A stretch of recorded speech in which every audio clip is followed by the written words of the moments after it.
The morning of March 14th, 1991 arrived the way hard mornings always did in Stevens County, Kansas. Not with drama, not with warning, just with cold and wind and a pale sky that gave nothing back. The ground was frozen an inch deep. The roads were the color of old bone. And somewhere along the flat stretch of county blacktop that ran south from Hugoton, a 1978 Chevrolet pickup truck moved through the dark before sunrise, its headlights cutting two narrow lines across the emptiness. Behind the wheel sat a 15-year-old girl. Her name was May Hollis. She wore her grandfather's chore coat, brown canvas too wide at the shoulders, the cuffs gone shiny from decades of fence wire and engine grease. It smelled like diesel and cedar, and something older than either, the particular smell of a man who had spent his whole life outdoors and never quite come back inside. On the seat beside her sat a folded blue map, a county soil survey sheet creased so many times the fold lines had turned white like old scars. In the inside pocket of the coat was a grocery store envelope. Inside the envelope was $682 in cash. Ones and fives and a few 20s collected slowly, kept carefully counted and recounted until the counting itself had become a kind of prayer. It was not enough to buy land. It was just enough to make a deposit if she was right. And if she was wrong, it was everything she had, and she would not get it back. She drove without the radio. There was nothing she wanted to hear from the outside world that morning. Only the sound of the engine, the hum of the tires on cold asphalt, and somewhere underneath all of it, a voice she could not quite locate anymore. The quiet, patient voice of a man who had been dead for 14 months. She drove toward the auction. The Harkness place sat 13 miles south of Hugoton on land that had once fed a family and was now feeding no one. The farm had been in the Harkness family since 1923, which meant it had survived the Dust Bowl in 2 world wars and the collapse of the wheat market in the late 70s. And then finally, like so many others in Stevens County, it had not survived the 1980s. The crisis that took it was not a single disaster. It was the slow kind, the kind that works quietly over years through bad commodity prices and high interest rates and drought cycles that came 2 and 3 seasons in a row. The kind that lets a man keep thinking he might turn it around until the morning he wakes up and the numbers have stopped lying and the bank stops waiting and the only thing left to do is sign the papers and walk away from the thing his father built. Lester Harkness had signed those papers in November of 1990. He was 63 years old. He did not attend the auction. The auction was being held under a canvas tent staked out in the field beside the old machine shed. By the time May pulled off the county road and parked the pickup at the end of a long row of trucks, the tent was already filling up. She sat for a moment with the engine off, watching the figures move in the early light, men in heavy coats and work-shaped hats moving slowly the way men move. When they are about to spend money they have thought hard about. She picked up the blue map. She folded it once more and slid it inside the coat. Then she got out of the truck and walked toward the tent. She counted 39 registered bidders that morning. Most of them were locals, cattlemen and wheat farmers from Stevens and Grant and Seward counties, men who had weathered the same crisis in different degrees, who had lost neighbors and watched prices fall, and still showed up because land was land and a foreclosure auction was where land changed hands when the price was right. They were practical men, hard men in the way that the plains made men hard not through cruelty, but through repetition. Repetition of cold springs and dry summers and market prices that bore no relationship to the work that went into the ground. Their boots were shaped by use. Their hats were shaped by weather. Their hands told the story of their lives more clearly than their faces did. Behind them sat a different kind of buyer. There were 6 of them clustered near the back in folding chairs that seemed too clean for the tent. Men from Wichita and Amarillo and one from Denver. Pressed denim, new boots, sunglasses pushed up on their foreheads even though the morning was overcast. They carried the particular ease of men who carried capital, the ease of people for whom a bad decision cost money rather than a life's work. The one who drew May's attention was the one in the second row on the left. His name was Garrett Pruitt. He was 45 years old, though he looked younger in the way that men who have never done physical labor tend to look younger. His jaw was clean-shaved. His coat was Carhartt, but new unblemished, the kind of Carhartt that had never seen a Carhartt kind of job. Beside his chair sat a portable telephone, the large brick-shaped kind that cost more per month than most men in that tent made in a week. He did not look at May when she stepped through the tent flap. He was reading something on a clipboard, A list of properties and estimated values, the kind of document you hired someone else to prepare. He had a way of occupying space that suggested he considered his presence at the auction a formality, that the outcome had already been arranged somewhere else in some cleaner room by men who did not need to sit in tents. May watched him for 3 seconds. Then she walked to the back row, found an empty chair, and sat down. She unfolded the blue map across her knees and smoothed it flat with both hands.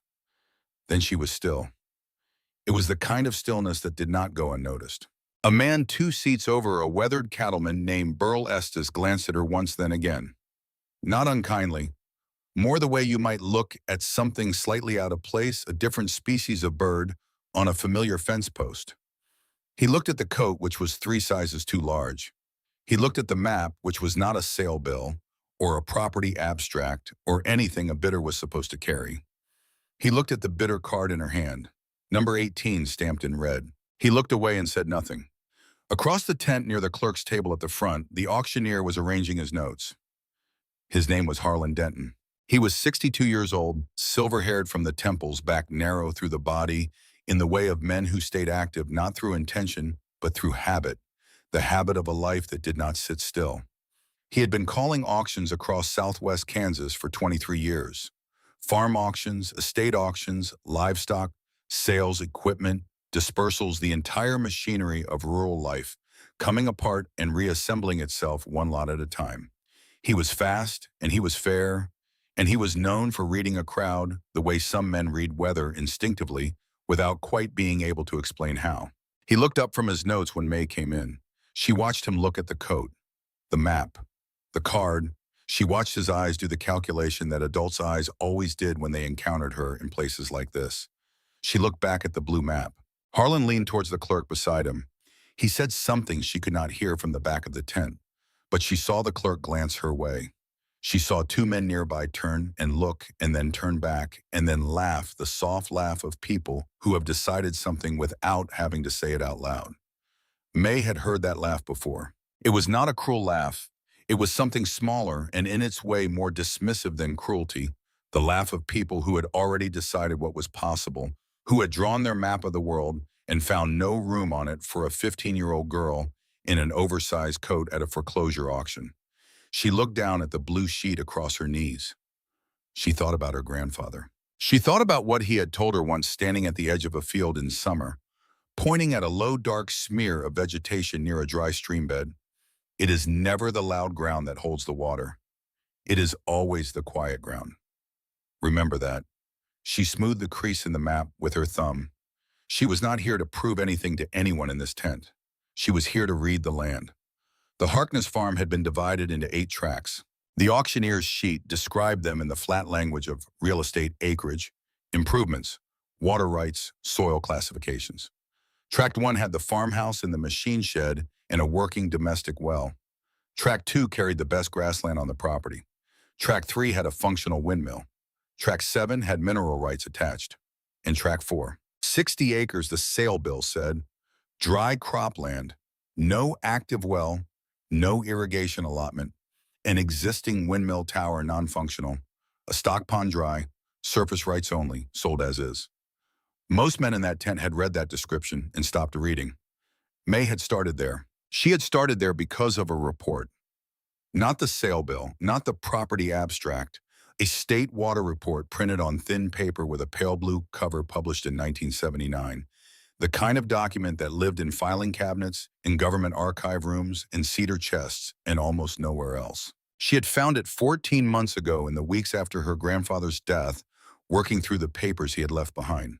And the report had led her here, to this tent, to this particular Tuesday morning in March of 1991, to seat number 18 and a card she had not yet raised, but to understand why you need to understand who Clement Hollis was. And more than that, you need to understand what he knew. Clem Hollis was born in 1924 on a tenant farm outside Liberal, Kansas, the third of 5 children, the first to finish high school. After the war, he took a job with the Soil Conservation Service, a federal agency that employed men to go out into the countryside and measure things. Soil erosion rates, stream bank conditions, well depths, groundwater levels, slope gradients. It was not a glamorous job. It paid a government salary, which meant it paid enough and not more. His neighbors and the farmers he visited called him a clipboard man. They said the government had never grown a crop or raised a calf. They said that paper knowledge was not the same as land knowledge, that a man who had not worked the ground could not understand the ground. Clem did not argue. He took off his hat, and he listened, and he made his notes, and he drove on. But at night after supper, he copied everything. He kept handwritten logs of every soil classification, every well depth, every drilling report he reviewed, every groundwater bulletin issued by the state. He clipped articles from agricultural journals and folded them into envelopes. He annotated county maps with notes so small they required reading glasses even in good light. Over 40 years, he accumulated an archive that filled a cedar chest in the back bedroom of his house outside Hugo-Auton. Floor maps and survey grids and aquifer charts and depth-to-water tables going back to the 1930s. Most people collect photographs. Clem Hollis collected evidence. He retired from the SCS in 1987 after 31 years of service. He was given a plaque and a handshake and a subscription to a groundwater newsletter he would have subscribed to anyway. 3 years later, in January of 1990, he died of a heart attack in his machine shed alone on a Wednesday afternoon. He was 65 years old.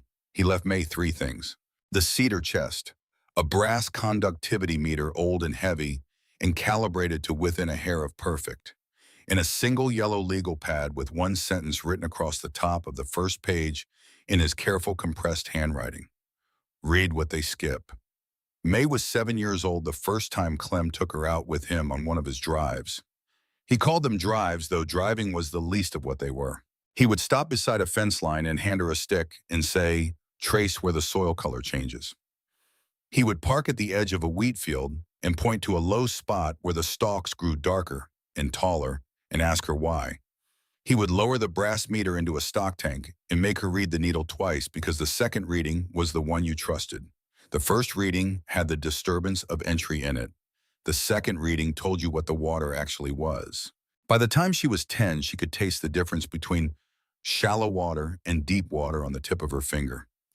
By 12, she could compare a soil survey map to a driller's log and see where they disagreed. By 14, she understood something that most adults in the county had forgotten or never been taught. Land keeps records. It keeps them in the color of the soil and the direction of the drainage and the depth of the root systems and the pressure behavior of the water underground. It keeps records of everything that happened to it, decades and centuries of weather and geology written in a language that most people never learned to read. Clem had spent his life learning that language, and he had spent the last several years of his life teaching it to May, one drive at a time, one observation at a time, one reading at a time. The last lesson was the one she had not understood until after he was gone. For the year following Clem's death, May sat at the kitchen table after chores most evenings and worked through the cedar chest. She read soil surveys until she had the classification symbols memorized. She read drilling logs written in handwriting so bad they looked like wire fencing laid flat. She read groundwater bulletins printed on paper so thin it had gone translucent at the folds. She read state water reports that smelled like old basement shelves and mouse dust in time. In February of 1991, she found the reference. It was in a state water report dated 1979. Not in the summary, not in the map section. In a data table near the back, 12 pages from the end, the kind of table that most readers skipped because it was full of numbers and coordinates and shorthand abbreviations that meant nothing without the key, which was on a different page, which required you to flip back and forth, which most people did not bother to do. The table described a narrow, confined sandstone formation below the main shallow water table in a specific part of Stevens County.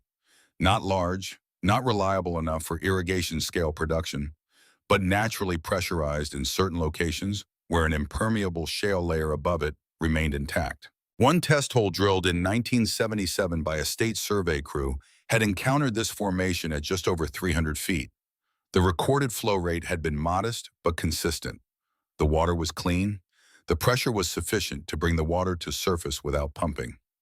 May had checked the coordinates against the county plat map.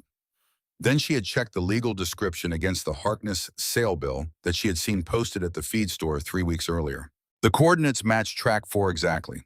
She had gone back to the cedar chest and found the original windmill record for the Harkness property filed in 1964. The existing well had been drilled to 98 feet. It had been abandoned when the water table in the shallow zone dropped below the pump intake during the dry years of the 1970s.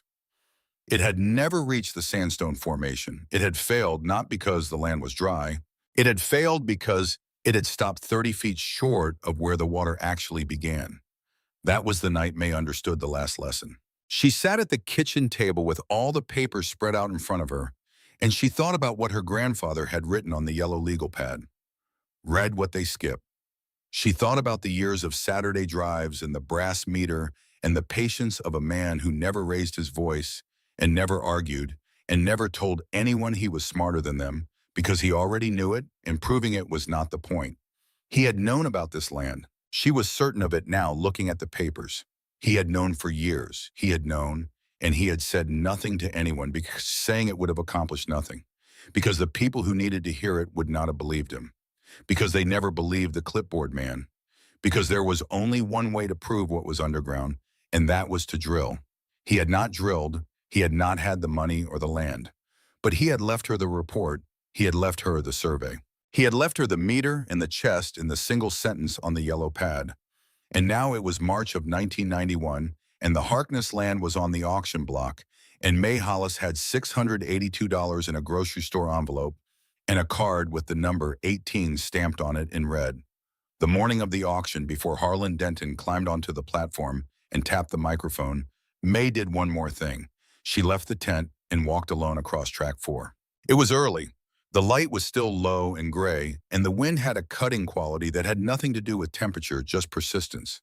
She wore the big coat, and she carried the blue map folded against her chest, and she walked slowly the way Clem had taught her to walk when you were trying to understand ground. Not fast, not purposeful, the way water walks finding the low places naturally. She stood at the edge of the dead stock pond. It had not held water in at least 3 years, maybe more. The bottom was cracked and pale. The fringe vegetation was brown and broken down. The windmill tower, 20 yards north of it, leaned slightly east. One of the support legs rusted through at the base, the whole structure held upright more by habit than by engineering. She opened the blue map. She looked at the slight rise of ground to the west of the tower, and then at the shallow draw that ran southeast from the pond toward the property line. She looked at the cracked soil around her boots. She crouched down and pressed 2 fingers into the ground, the way Clem had taught her not to feel moisture. There was none near the surface, but to feel the density of the soil beneath the crust, the way it resisted or yielded. She stood up. She took the brass meter from her coat pocket. There was no water here to measure. Not yet. But she held it anyway, the way a man might hold a compass, not to navigate, but to remember where he is. Then she folded the map back inside the coat and walked to the tent. At 10:04, Harlan Denton stepped onto the plywood platform. The first 3 tracks went almost exactly as expected. Track 1, the house and machine shed, and working well, brought strong bidding from 2 local families and sold high. Track 2, the grassland, went into a hard fight between a Morton County cattleman and a buyer from Liberal who kept his face very still when he raised his card. Track 3, the working windmill, went to a man from the back who had told 3 people in the past week that he was not going to bid, and then raised his card before Harlan finished reading the opening number. Garrett Pruitt did not bid on any of them. He sat in the second row with his clipboard on his knee and made marks with a pen and watched the room with the patient attention of a man who was waiting for the right moment rather than reacting to the current one. But he had not come for the grass or the house or the functional windmill. He had done his homework, and his homework had told him which parcels could be purchased cheaply, divided into 5-acre recreational lots, and sold to people in Wichita and Denver who wanted a piece of the American plains without understanding what the plains required of a person. May did not move. She sat with the blue map in her lap and watched. At 10:47, Harlan Denton called track 4. Something changed in his voice when he read it. Not dramatically, just the small vocal shift that auctioneers make when they know a lot is going to be slow, the shift from a pitch to a recitation. He read the description flat and fast. Tract 4, 60 acres dry cropland, no active well, no irrigation allotment, existing windmill tower non-functional, stock pond dry, surface rights only, sold as is. He looked up. Who will give me $50? An acre silence. He smiled thinly, not unkindly. He had done this long enough to know when a crowd had already made up its mind. 40. A man near the middle coughed. No one raised a card. 30. From the left side of the tent, a man May did not recognize, a buyer who she had heard someone say ran a salvage and scrap operation out of Garden City, raised his card with 2 fingers. Not a full extension, more a gesture of mild interest than genuine competition. 25. He wanted the windmill tower. Probably the fence post, too. Maybe the old pump casing. He would cut whatever he could off the land and sell what the land itself could not. The steel and iron and copper of a life that was already over. Harlan caught the bid and moved into his rhythm. 25 looking for 30. 30 now. 30 do I have 30? May raised card number 18. She did not raise it high. She held it just at shoulder height, deliberate and still. The sound that came from the tent was not one sound. It was several. A short, hard laugh from somewhere to her left. A lower murmur from the center of the room. The rustle of coats as people turned to look. And from the direction of the second row, the scratch of a pen stopping. Harlan Denton saw the card. He paused. It was a small pause, a fraction of a second. The kind of pause that only someone who had watched auctioneers work for a long time would have noticed or recognized. Then his professional reflex took over, as it always did, as it had to, in order to keep a room moving. 30 with number 18. The salvage buyer turned around in his chair. He looked at May the way a man looks at a gate he was certain had been locked that morning. He looked at the card. He looked at the coat. He looked back at May. He raised his card. 35. May did not hesitate. 39. Her voice was not loud, but the tent had gone quiet enough that it carried clearly, and the number hung in the air with a precision that felt slightly different from the other numbers that had been called that morning. At $39 an acre, 60 acres came to $2,340. That was less than the house tract had sold for by itself. But the deposit requirement was 10% by noon, and the remainder within 10 banking days, and $2,340 was exactly $2,340 more than what Track 4 was worth to anyone else in that tent. Garrett Pruitt had set his pen down. The salvage buyer looked at May for a long moment. He looked out through the open tent flap at the leaning windmill tower. He looked back at the card in her hand. Whatever calculation he ran in those few seconds came out the same way it always came out when a bid stopped making sense and he lowered his card. Harlan waited, going once. The tent was very quiet, going twice. The gavel struck the plywood platform with a sound like a single flat note from an instrument that had no name. Sold. Track 4, number 18. May walked to the clerk's table with the grocery store envelope. She counted the money onto the table in front of the clerk. The clerk was a younger woman with reading glasses on a chain around her neck. She counted it back without expression and wrote the deposit amount in her ledger and pushed the remaining bills back across the table with the purchase agreement. May signed her name in the signature line, careful letters, the way Clem had taught her to sign anything that mattered with full attention, no shortcuts. She put the remaining $58 back in her coat pocket. She picked up her copy of the purchase agreement and folded it once and put it in the inside pocket beside the envelope. Behind her, Harlan Denton had already moved on to track 5. His voice had returned to its working rhythm, that familiar hypnotic chant that made numbers sound like weather inevitable and everywhere at once. She was almost to the tent flap when she heard footsteps behind her. She stopped but did not turn. Harlan said, "Girl." She turned. He was standing 2 feet away, and he had his hat in his hands, which was not the posture he had carried since she had first seen him that morning. He held it by the brim with both hands, and there was something in his face that she had not expected. Not amusement, not dismissal, something older and more complicated than either. He said quietly, "I don't know who told you that was a good idea, but whoever did, they may not have done you a kindness. That well has been dead longer than you've been alive." May looked at him steadily. That well only went to 98 feet. Harlan blinked. It was a specific number in a context where most people quoted generalities. She watched him recalibrate the way a man does when the conversation becomes a different conversation than the one he was prepared to have. She reached inside the coat and took out the blue map. She held it flat against her palm. "There is a confined sandstone formation on the west half. The 1977 state test hole hit pressure at just over 300 feet. It is not irrigation water, but it is stock water if the shale seal holds. Behind Harlan, she could see that 3 men had turned away from the ongoing bidding. They were not looking at the auctioneer anymore. Harlan said, "Where did you get that?" "State water report. Appendix table near the back. My grandfather had a copy." Harlan was quiet for a moment. "Then what was his name, Clem Hollis?" The expression on Harlan Denton's face changed. It was not a dramatic change. It was the kind of change that happens slowly in the way a field changes between seasons through accumulation rather than event. He looked away from her toward the open side of the tent and the dead windmill beyond it.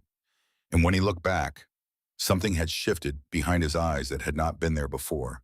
He said, "I knew Clem." May waited. He said it differently from how most people said it. Most people who said, "I knew your grandfather," said it as though the knowing gave them authority, as though proximity to the man transferred some portion of his credibility to them. Harlan said it the other way.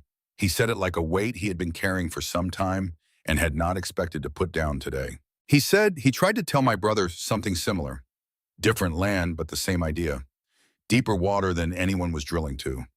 My brother laughed him off. He rubbed his thumb along the edge of his hat brim. "What happened to your brother's land bank took it?" 1978. May said nothing. Harlan looked at her. He said, "Your grandfather was a careful man." "Yes, sir. Careful men can still be wrong." May nodded. "Yes, sir." She said it without defiance and without reassurance, simply as a fact she had already accounted for. "Yes, sir.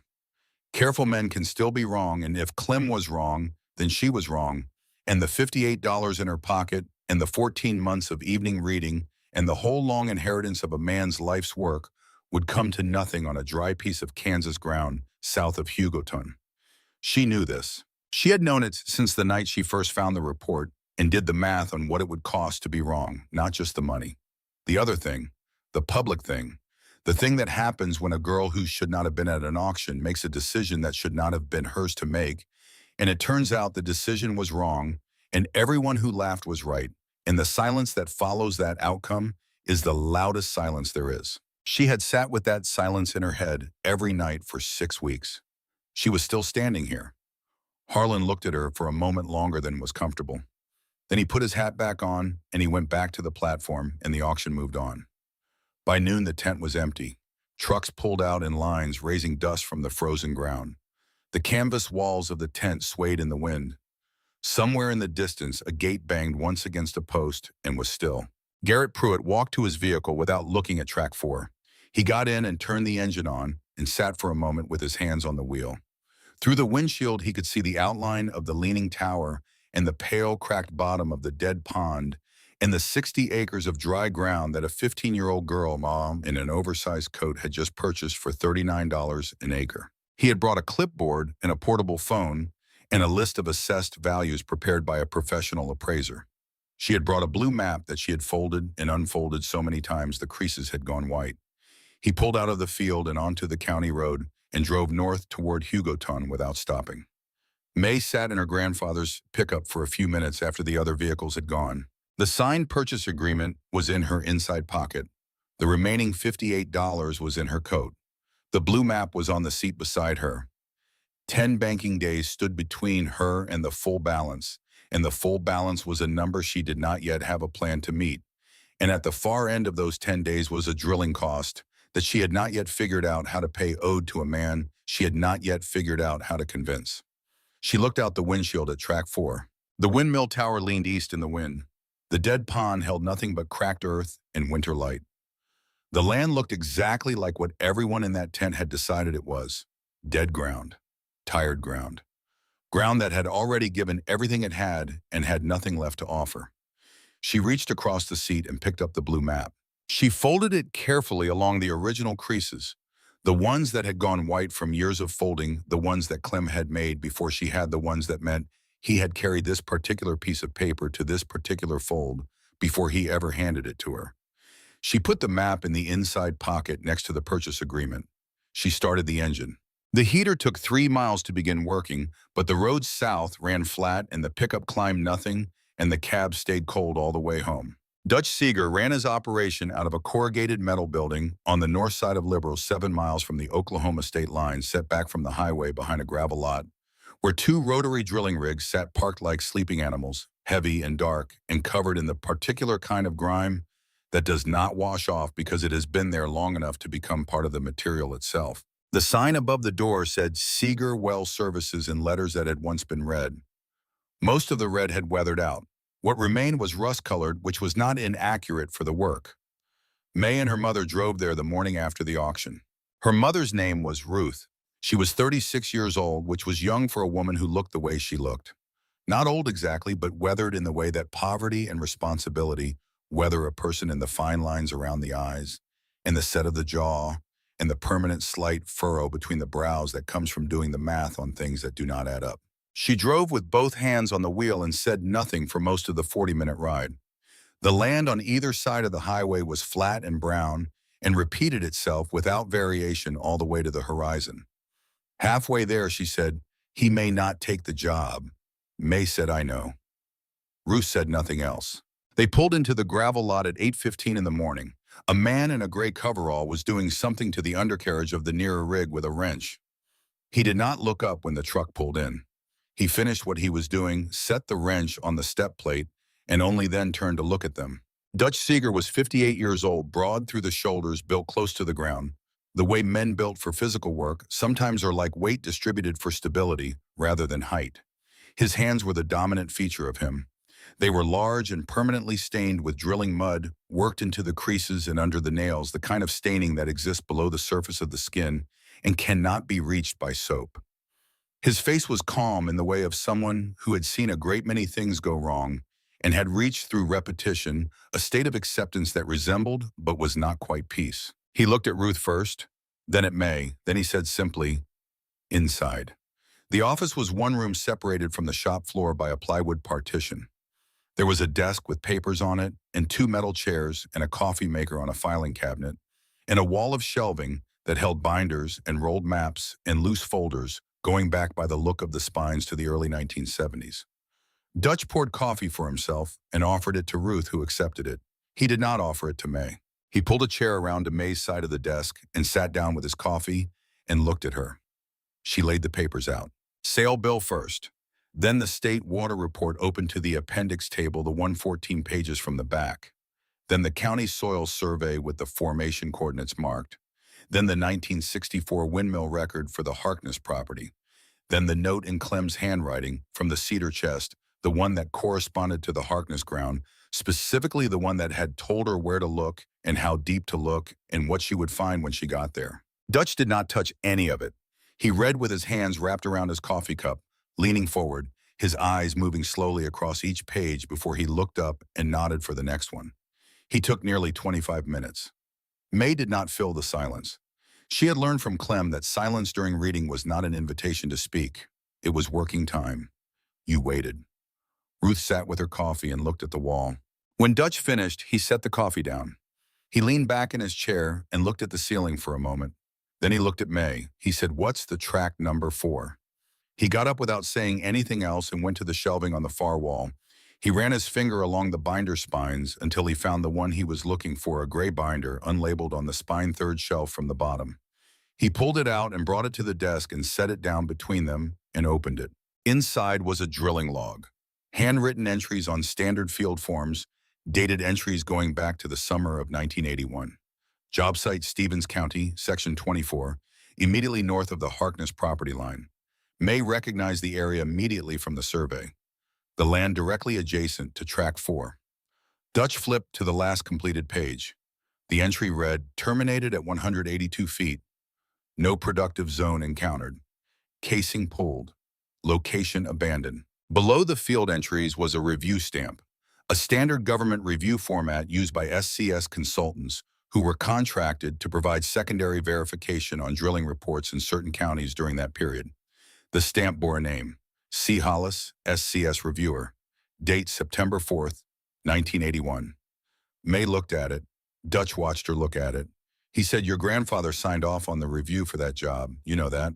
May had not known that. She felt the information settle into her in the way that certain pieces of information settle not with surprise, but with a recognition that feels like it was always waiting.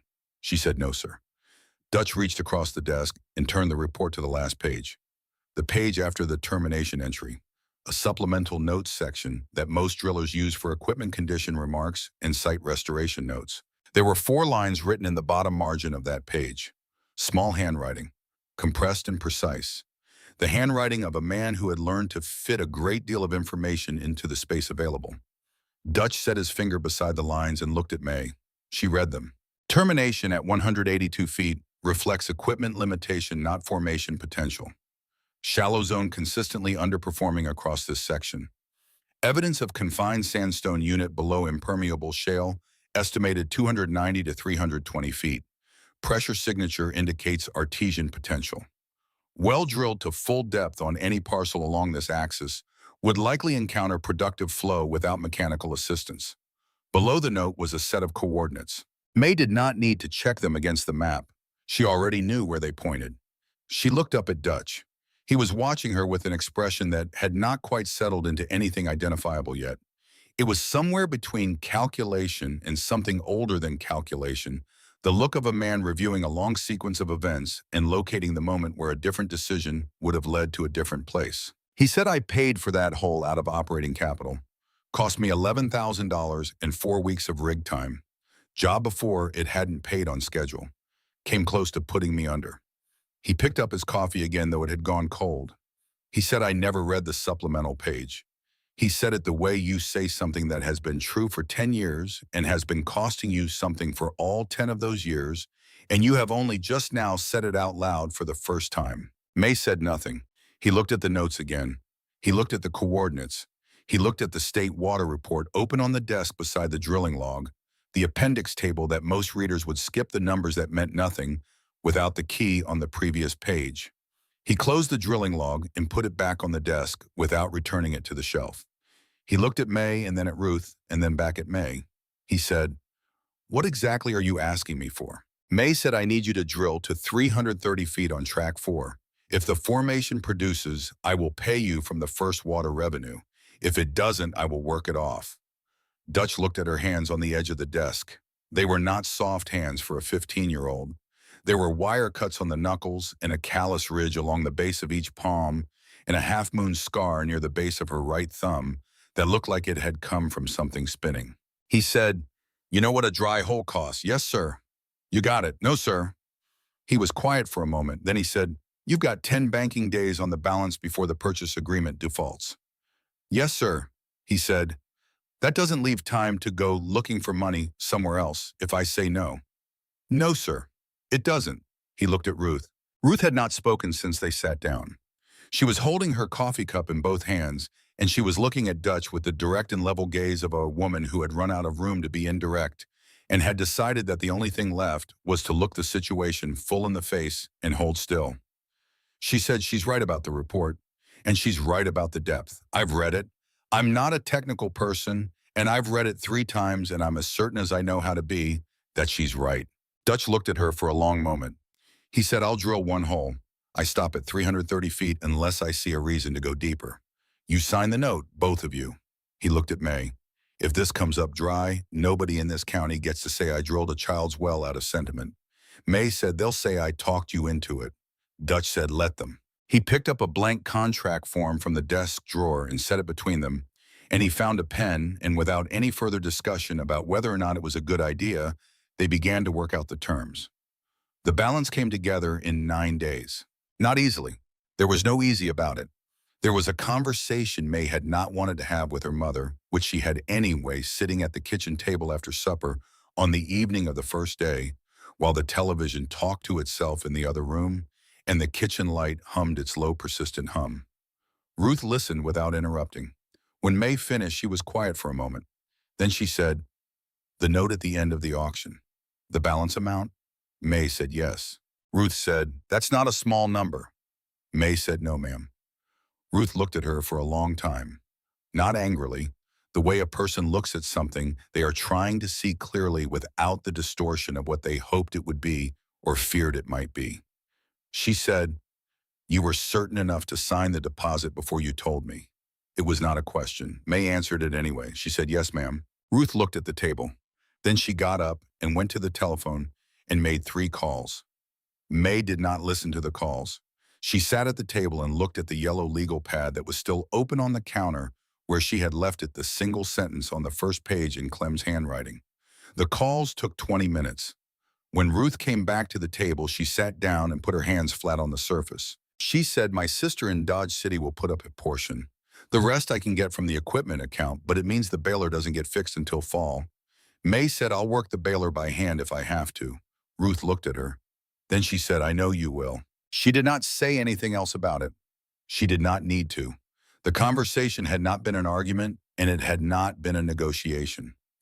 It had been something more difficult than both, which was one person deciding whether to trust another person completely with something that could not be recovered if the trust was wrong. Ruth signed the note at Dutch's office the following afternoon. She sat in the same metal chair and used the same pen and wrote her name in the same careful way. She did everything with full attention and no wasted motion. She did not tell May it was going to be all right. She did not say that because she did not know if it was true, and she was not the kind of woman who said things she did not know were true. She signed the note and stood up and put on her coat and walked back to the truck. That was all. It was enough.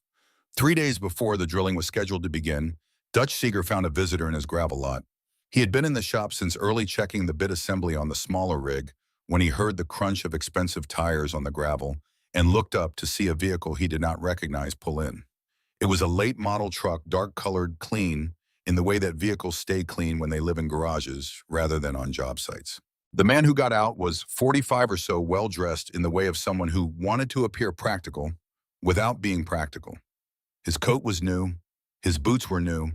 He walked across the gravel with the confidence of a man who owned things and was accustomed to conversations going the way he arranged them. His name was Garrett Pruitt. He did not introduce himself immediately. He looked at the rigs in the lot, taking inventory the way buyers look at livestock, assessing capacity and condition and what the capacity and condition implied about the operator's margin. Then he looked at Dutch. He said, "You're contracted to drill on the Harkness Track 4. Dutch set down the wrench he'd been holding. He said, "That information isn't public record." "In a county this size, it might as well be," Pruitt said. He said it pleasantly.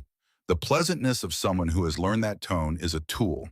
He said, "I want to propose an alternative arrangement.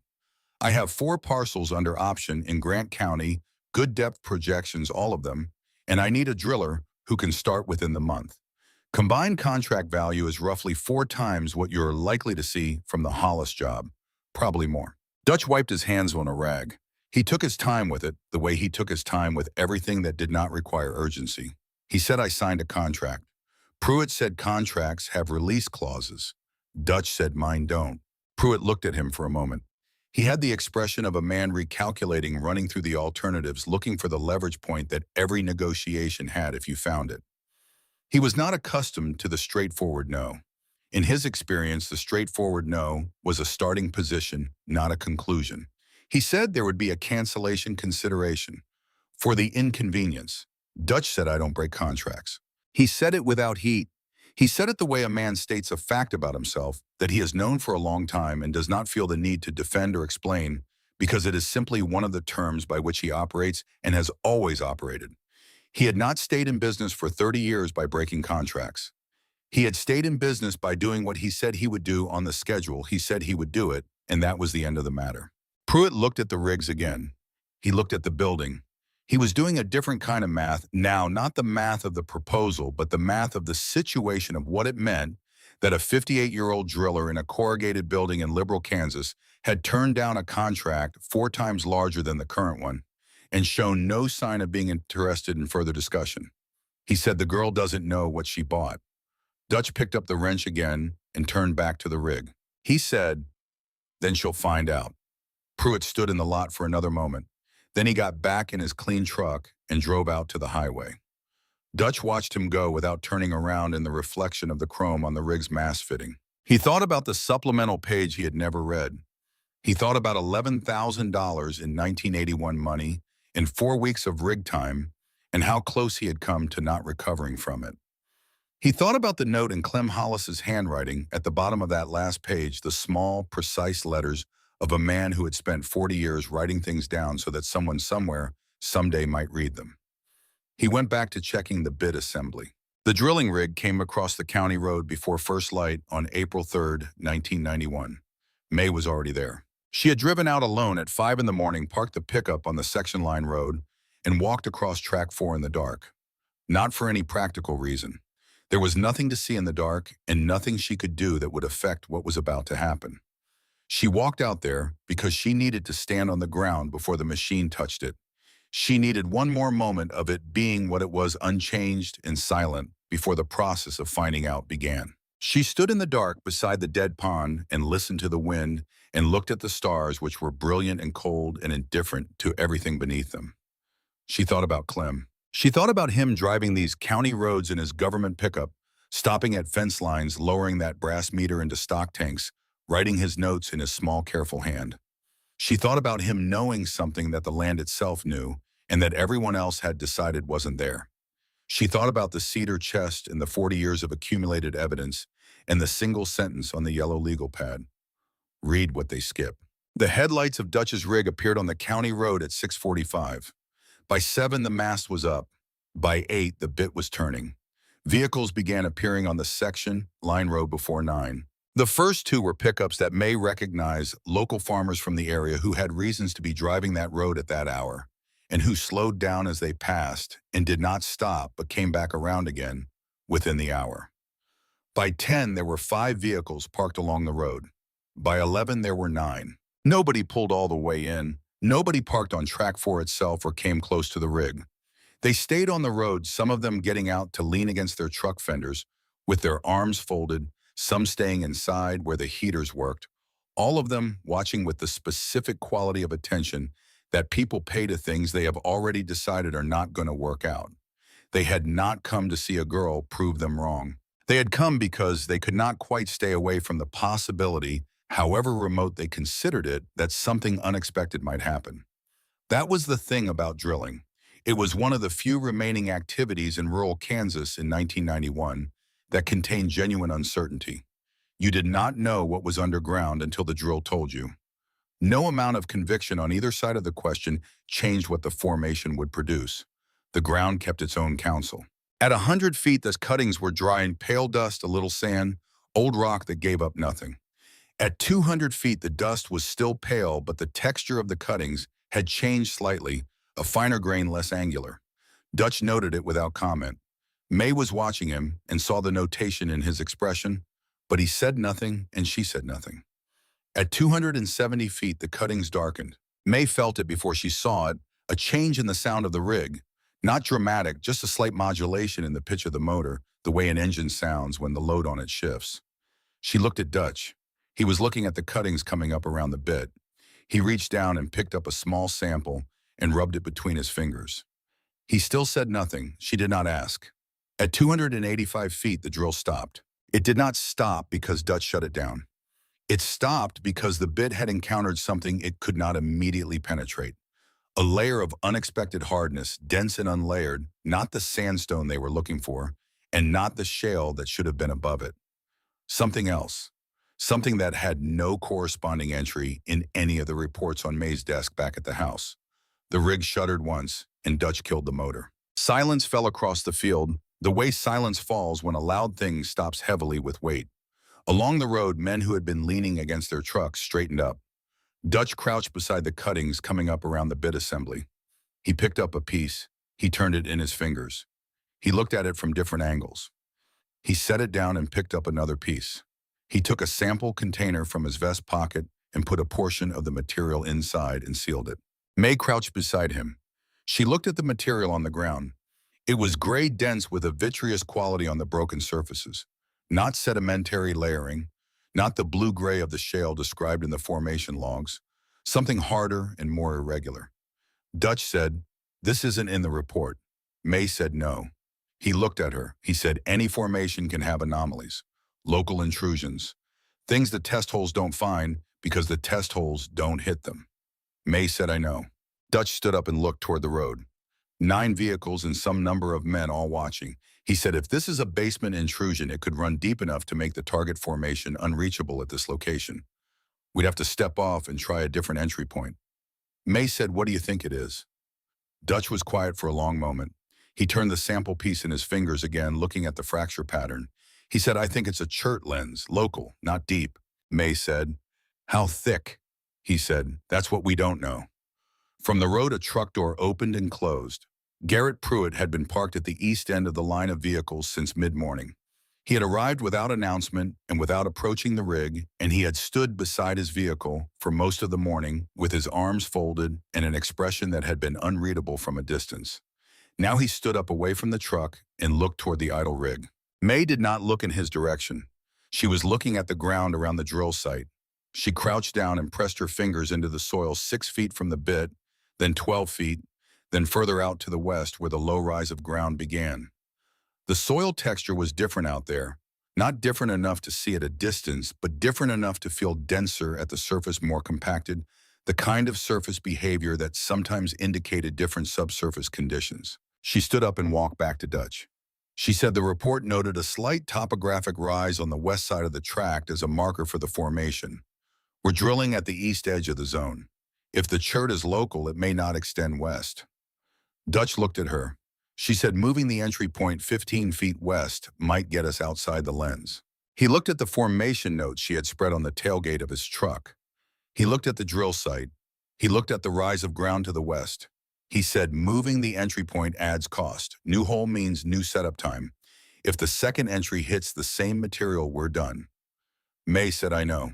He looked at her for a long moment. This was the moment she had been most afraid of.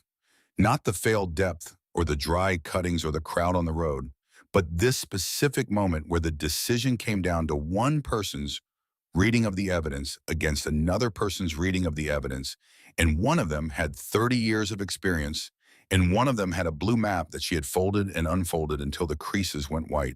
Dutch looked back at the cuttings. He looked at the sample in his hand. He was not a man who made fast decisions. He made the decisions that the evidence warranted, and he made them at the speed the evidence required. He said, I'll move it 12 feet west. May let out a breath she had been holding without knowing it. He said it again. 12 feet. If we hit the same material, we pull out. She said, all right. He said, go back to the truck. She went back to the truck. The repositioning took 40 minutes. New anchoring, new alignment, the slow, careful process of setting up a drilling rig that weighs several tons in a slightly different place on ground that has to be checked for stability before you trust it with that weight. Along the road, no one left. 2 more vehicles had arrived during the stoppage, including one that May recognized as belonging to a rancher from 3 counties over who had no particular business on this road on this Thursday morning. The motor started again. The bit went in. The first 50 feet of the new entry were dry. The same pale dust, the same dry cuttings, the same silence from the machine. At 100 feet, the texture began to shift. At 140 feet, Dutch reached down and lifted a sample and held it up and looked at it with his head slightly to one side. He set it down and lifted another piece. He rubbed it between his fingers and looked at what the friction left on his skin. At the road, May could see that several men had moved to the fence line. They were not on the property, but they were as close to the property as they could be without crossing onto it. 160 feet. Still going. The chert lens had not repeated. The formation was behaving the way the reports said it should behave. At the 200-foot mark, Dutch looked across at May, and she looked back at him, and neither of them spoke, but something passed between them that was not hope exactly, because hope was too soft a word for what was required in that moment, but was something adjacent to it. Something with more weight and less warmth. 240 feet, 270. The cuttings darkened again, the same change in color and texture that had appeared at 270 on the first entry. But this time Dutch did not stop the rig. He slowed it. He adjusted the pressure. He looked at the cuttings for a long moment, and then he kept going. 290 feet, 300, 304 feet. May was standing beside the rig now, as close as Dutch had told her she could stand. She had the brass meter in her hand, not because there was anything to measure yet, but because it was something solid and familiar, and her grandfather had carried it for 31 years, and it steadied her. At 304 feet, the cuttings changed again. Not color, texture. They came up dense and smooth and blue-gray, the exact color that the formation note had described, the exact color that the supplemental page in Dutch's filing cabinet had said would appear above the productive zone. Dutch stopped the rig. He crouched and picked up a piece of the blue-gray material. He held it in his palm and looked at it for a long time. He said, "Shale cap." He said it quietly, the way you say something that you have been working toward for a long time and have not quite believed until the moment it is in your hand. May said, "How deep to the sandstone?" Dutch said. "Report says 5 to 10 feet below the cap. Could be more. Could be less." He looked at her. He said, "If the seal is intact, this is where we'll know." He stood up. He restarted the rig at a reduced rate. The bit pressed down through the shale layer, slowly, carefully, the way you press through something you do not want to damage before you know what it's holding. 306 feet, 308, 310. At 311 feet, the sound of the rig changed. It was not a dramatic sound. It did not roar. It did not thunder.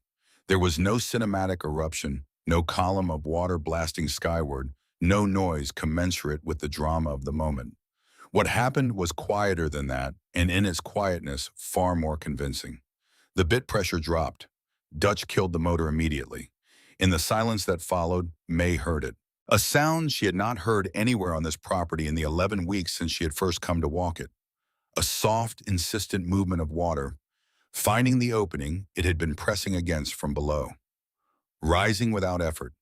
Rising because the pressure that had been trapped beneath the shale for longer than anyone could measure had finally found a path. It came up through the casing and ran over the top and spread in a thin, clear sheet across the frozen ground. Cold water, clean water. Dutch put his hand into it. He held it there for a moment. He cupped some of it and smelled it and then let it run off his fingers. He said quietly, almost to himself, 9 gallons a minute, maybe a shade more. No pump required. He stood up.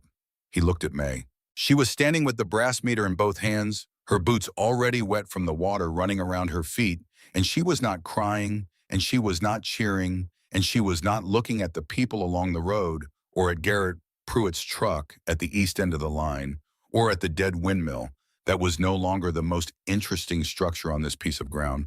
She was looking at the water. She was looking at it the way her grandfather had taught her to look at anything important with full attention and without hurry, taking in every detail, reading it the same way she had read every report and every log and every survey and every footnote and every table that everyone else had skipped. Along the road, no one spoke. The water ran. For a long time, nobody moved. The water ran across the frozen ground in a thin, clear sheet, finding the low places. The way water always finds the low places, without effort, without hurry, following the grade that the land had always had, and that no one had thought to notice because there had been no water to reveal it. It spread south and east from the casing and caught the morning light and held it, and in the holding of it transformed a piece of ground that everyone present had already decided was finished into something else entirely. Dutch Seeger stood with his wet hand at his side and looked at the flow. May stood with the brass meter in both hands and looked at the water. Along the section line road, 9 vehicles sat without moving. The men who had been leaning against fenders had gone still. The men inside the cabs had lowered their windows despite the cold. Nobody had driven away. Nobody had said anything loud enough to carry across the distance between the road and the drill site.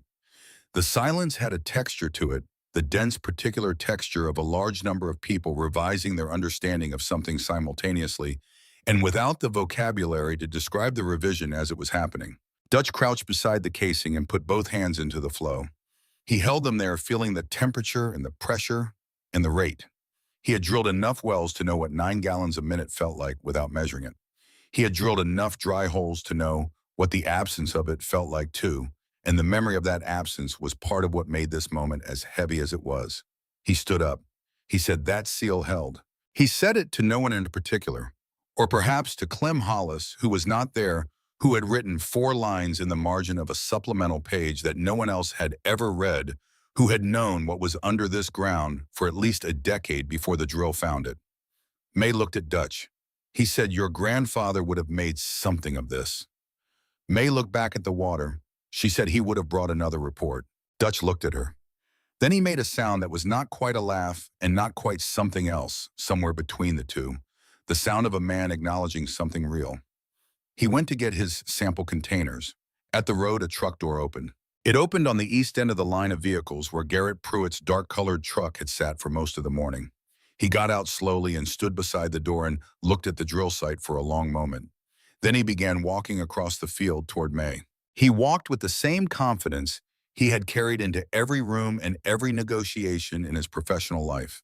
It was a posture he had developed over 20 years of buying things at the right moment, the cultivated ease of a man who always arrived after the risk had clarified and before the price adjusted to reflect the new reality. He had bought grain elevators that way, and equipment lots, and failed commercial properties in mid-sized cities across the Southern Plains. He was good at it.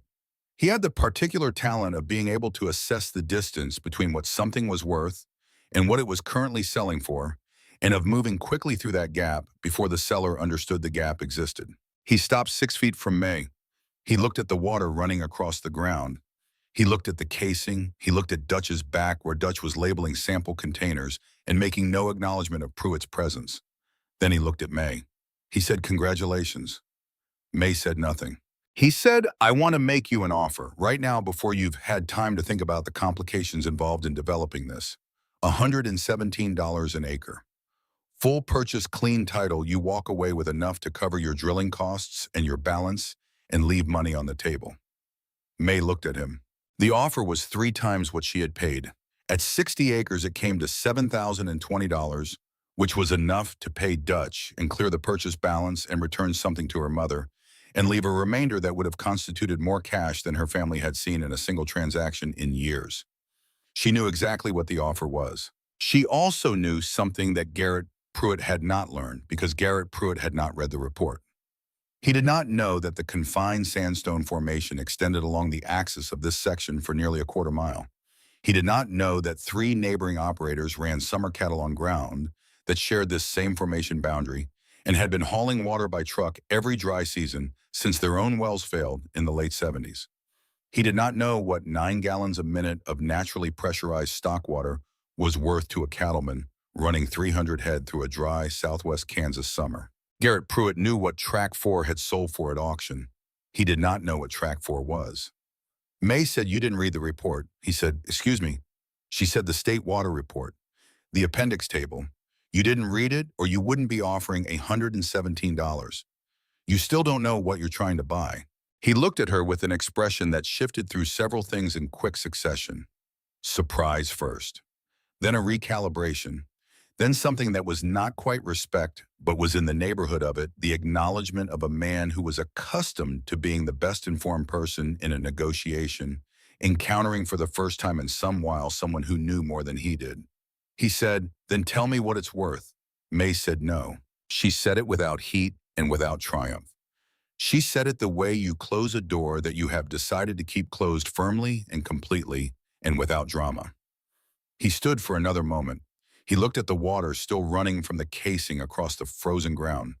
He looked at Dutch, who continued to work without turning around. He looked at the road where the other vehicles sat and the other men watched. Then he turned and walked back to his truck. He did not make another offer. He did not ask another question. He drove out of the field and onto the county road and headed north toward Hugoton, and did not slow down as he passed the line of parked vehicles whose owners watched him go. Dutch came back to stand beside May. He said without looking at Pruitt's retreating truck, "He'll do the math when he gets home tonight." May said yes. Dutch said he'll figure out what the neighbors need and what this water is worth to them. May said yes. Dutch said he'll probably be back. May said, "That's all right. The water will still be mine." The story moved through the county the way stories move through flat country. Quickly because there is nothing to stop them. No hills, no hollows, no geography to interrupt the passage of information from one person to the next. By evening on April 3rd, the cafe in Hugoton had heard 3 versions of it.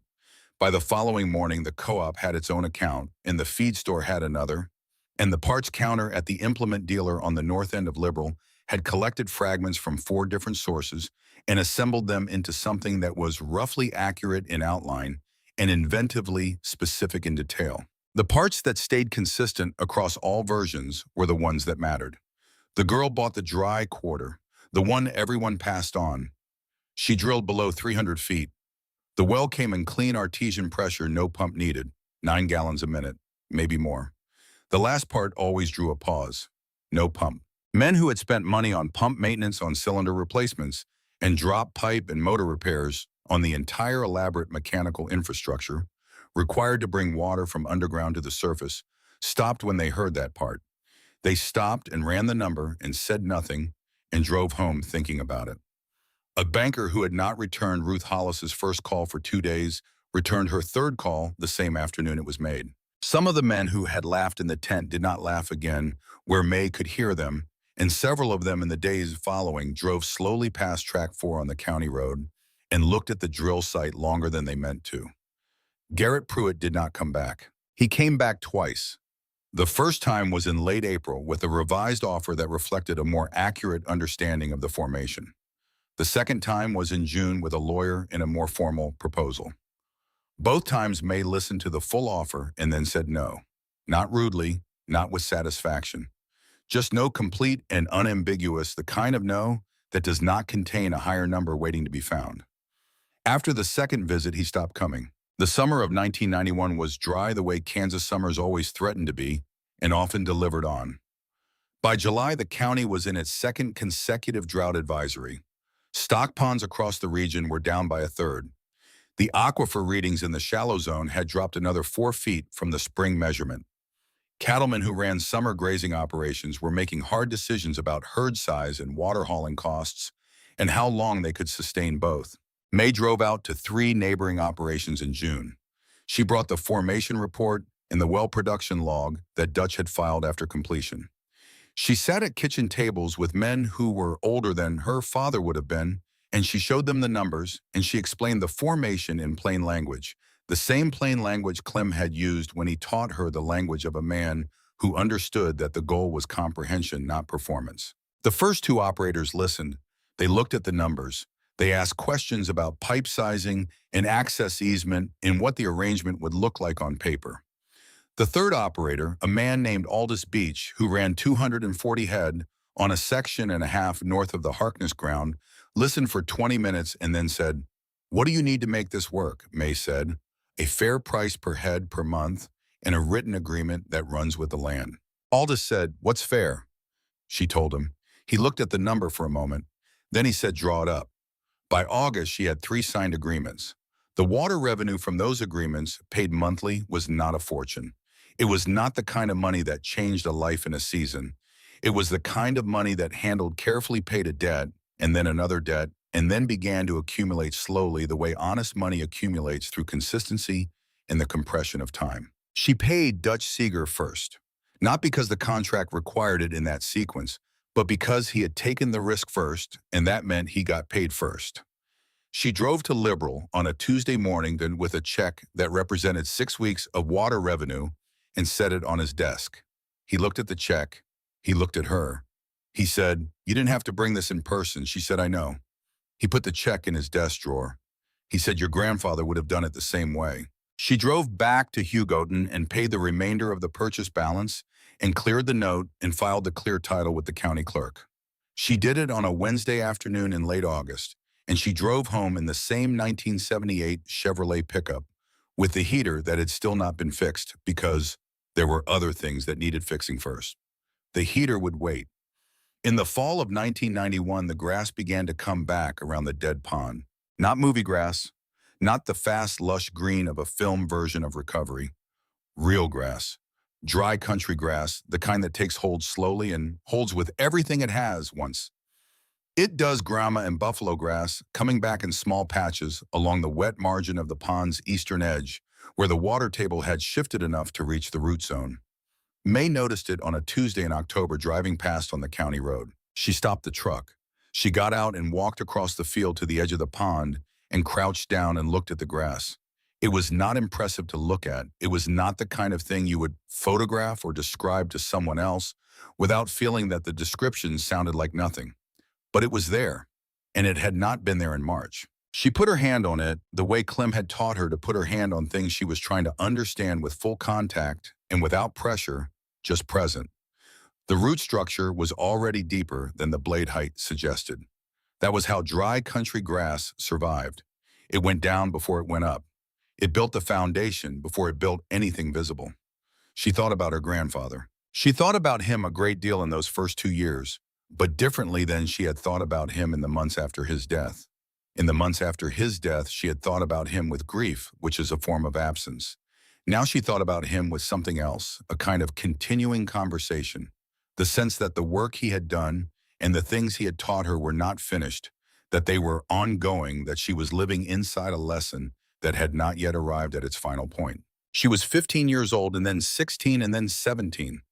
She went to school and she came home and she worked. She read in the evenings the way she had always read, slowly and without hurry, the cedar chest still open on the floor of the back bedroom, still giving up material she had not yet reached. In the spring of 1993, she found a water rights summary that Clem had compiled for a section 5 miles east of Hugoton.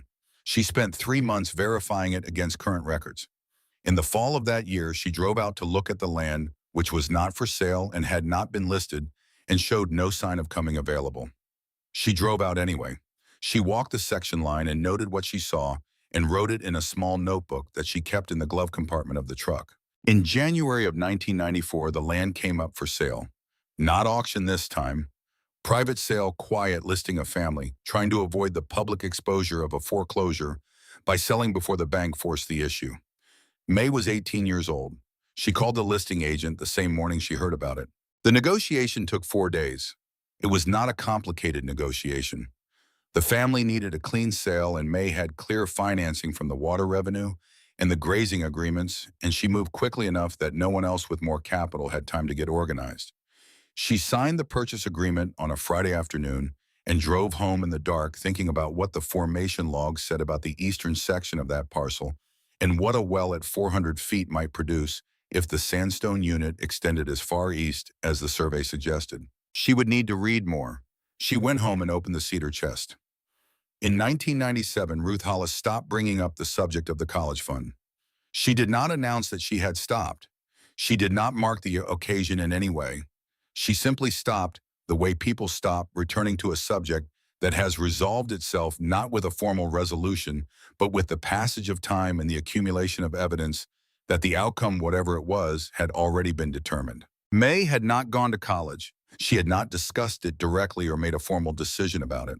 She had simply been too occupied to go, and then too established to leave, and then too far into building something to step away from it long enough to sit in classrooms and learn things she was already learning faster in the field. Ruth had understood this without endorsing it. That was the honest description of her position. She had not approved, and she had not objected, and she had not spoken about it after a certain point, because the trajectory of what May was building had become clear enough that objection would have been an argument with arithmetic. In 1997, May was doing the kind of work that Clem had spent his whole career doing, reading formations and advising on drill sites and reviewing sale bills for operators who had heard about the Harkness well and driven to Hugoton to find out if the girl who bought the dry quarter could help them understand a piece of ground they were considering purchasing. She charged them for her time, not extravagantly, but clearly and without apology. Her office in those years was the kitchen table. Then in the spring of 1997, it became a small room she rented above the hardware store on the main street of Hugoton.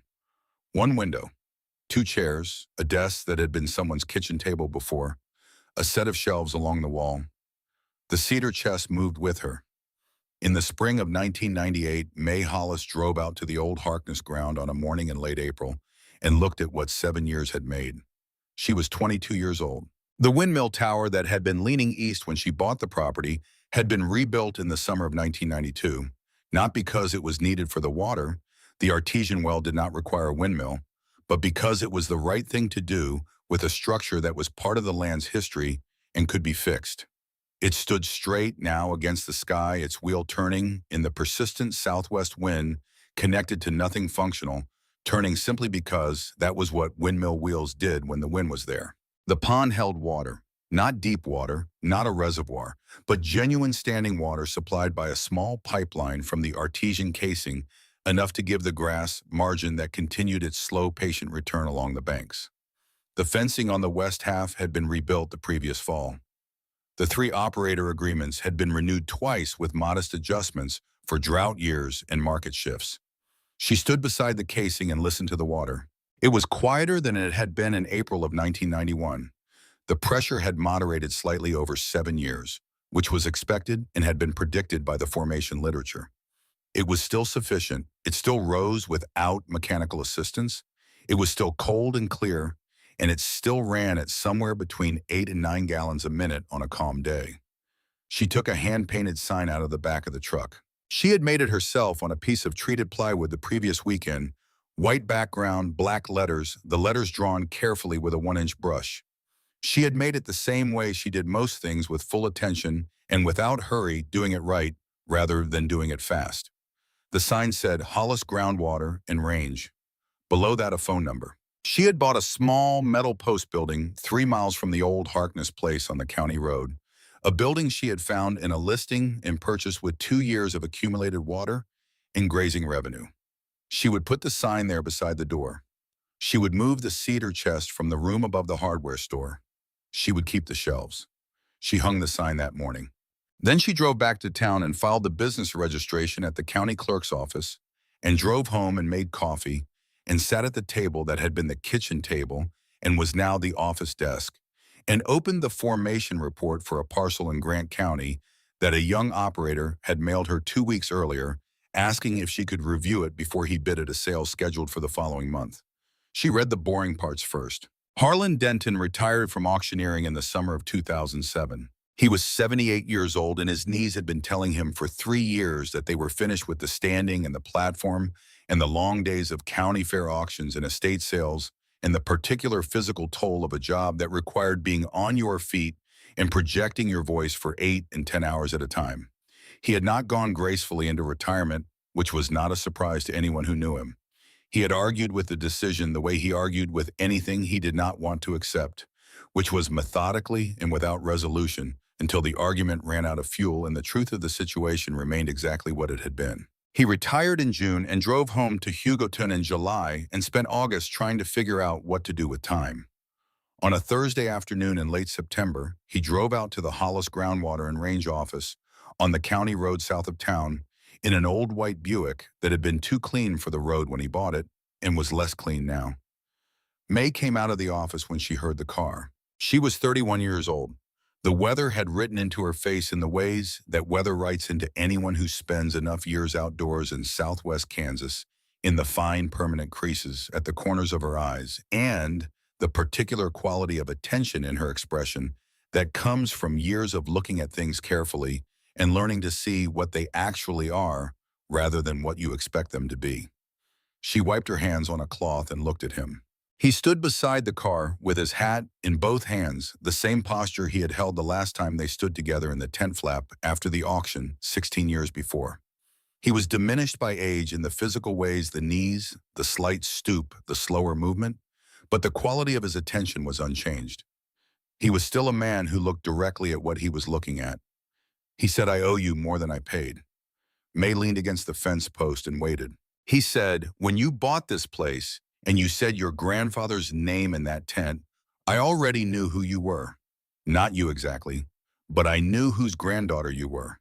Clem came to my brother's place in '78, sat at his kitchen table with survey sheets and his formation reports, and told my brother there was water below 300 feet on his south section if he was willing to drill to it." He stopped. He said my brother had just spent a bad year. He was tired and he owed money, and he did not want to hear from a clipboard man that the solution to his problems required spending more of the money he didn't have on a hole in the ground based on a government report. Harlan turned the hat brim in his hands. He said, "I was there. I sat at that table. I could have spoken for Clem, told my brother I thought he was worth listening to. I didn't. I thought it was my brother's land and my brother's business." He looked toward the rebuilt windmill standing straight against the afternoon sky. He said, "Bank took that section in 1979. My brother died in '86. He said, I have been sorry for what I didn't say at that table for a long time." May was quiet for a moment. Then she said, "My grandfather knew your brother might not listen. He wrote it down anyway. He always wrote it down." Harlan looked at her. She said he understood that the record mattered even when nobody was reading it yet. Harlan put his hat back on. They walked together toward the artesian casing, which was west of the rebuilt pond, where the water still ran quiet and cold out of the ground and spread in a thin sheet across the roots of the grass that had been coming back for 7 years. Harlan looked at the water for a long time. He said, "We all thought the auction was deciding the value." May looked at the water. She said, "The auction was only deciding who had read the file."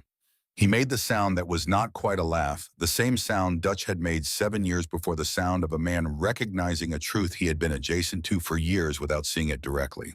They stood there for a while without talking, two people in the particular silence of southwest Kansas in late September.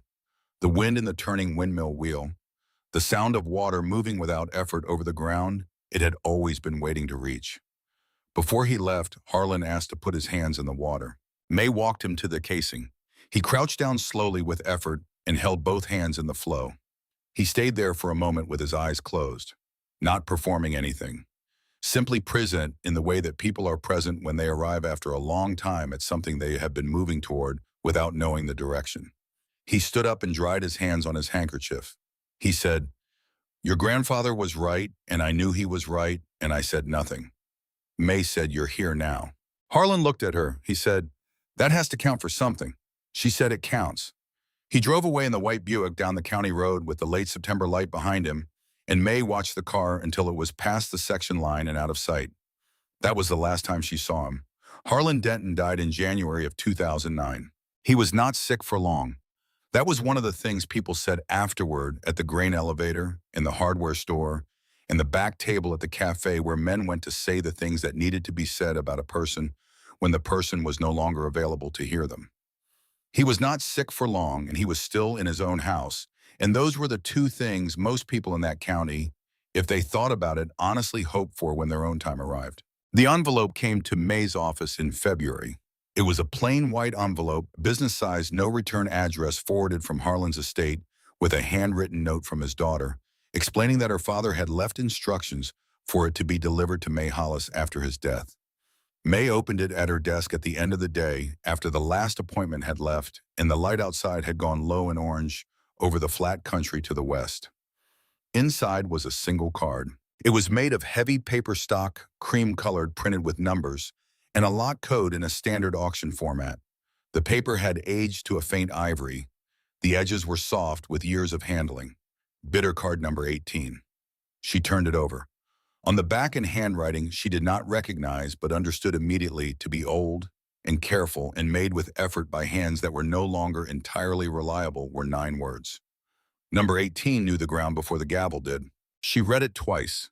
Then she set it on the desk and looked at it for a long time, the way her grandfather had taught her to look at anything that mattered, with full attention and without hurry.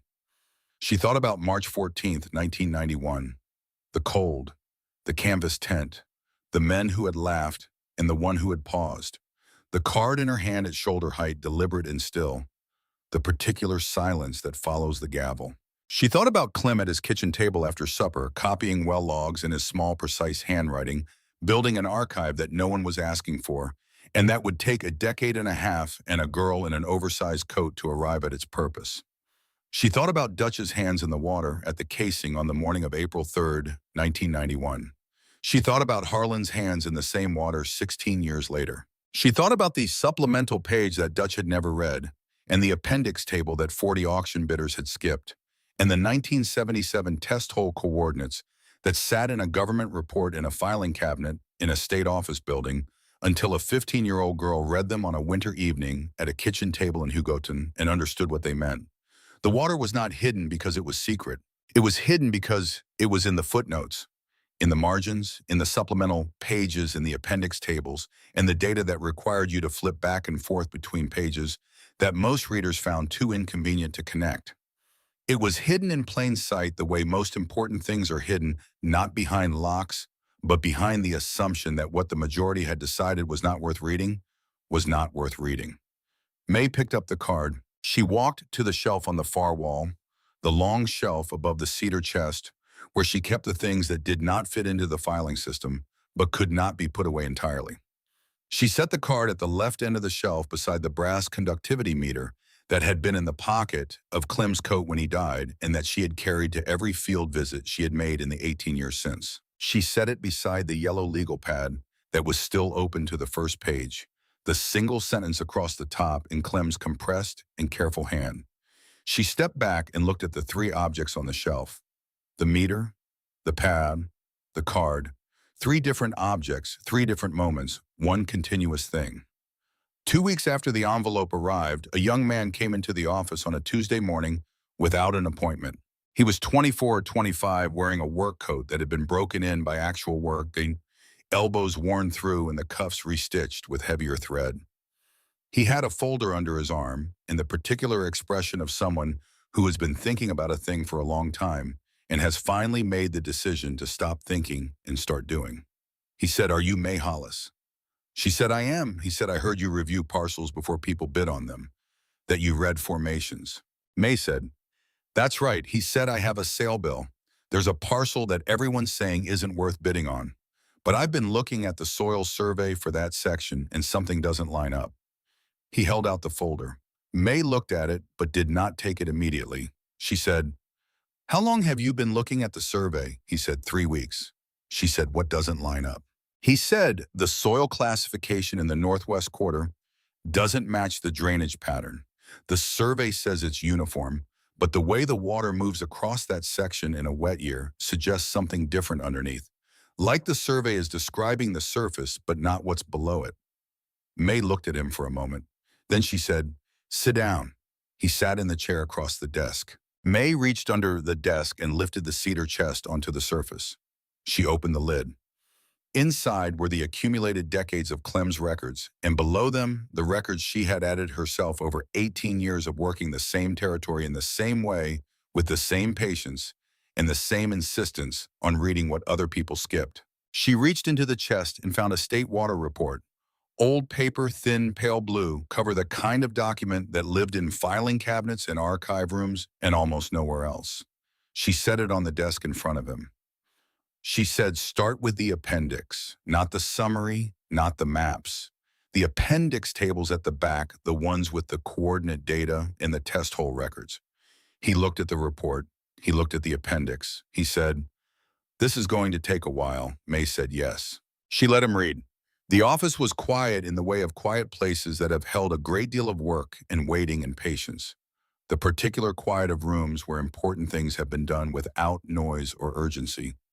The quiet of a man at his kitchen table after supper, copying well logs by lamplight, because he understood that evidence mattered even when no one was asking for it yet. Outside, the wind moved across the flat country in the direction it always moved steadily, from the southwest, shaping everything it touched over time. The water was out there under the ground, under the layer of assumption and certainty and the collective decision of people who had already made up their minds. It was there. It had always been there. It was waiting the way it had always waited for someone patient enough and careful enough and willing enough to read past the part where everyone else had stopped.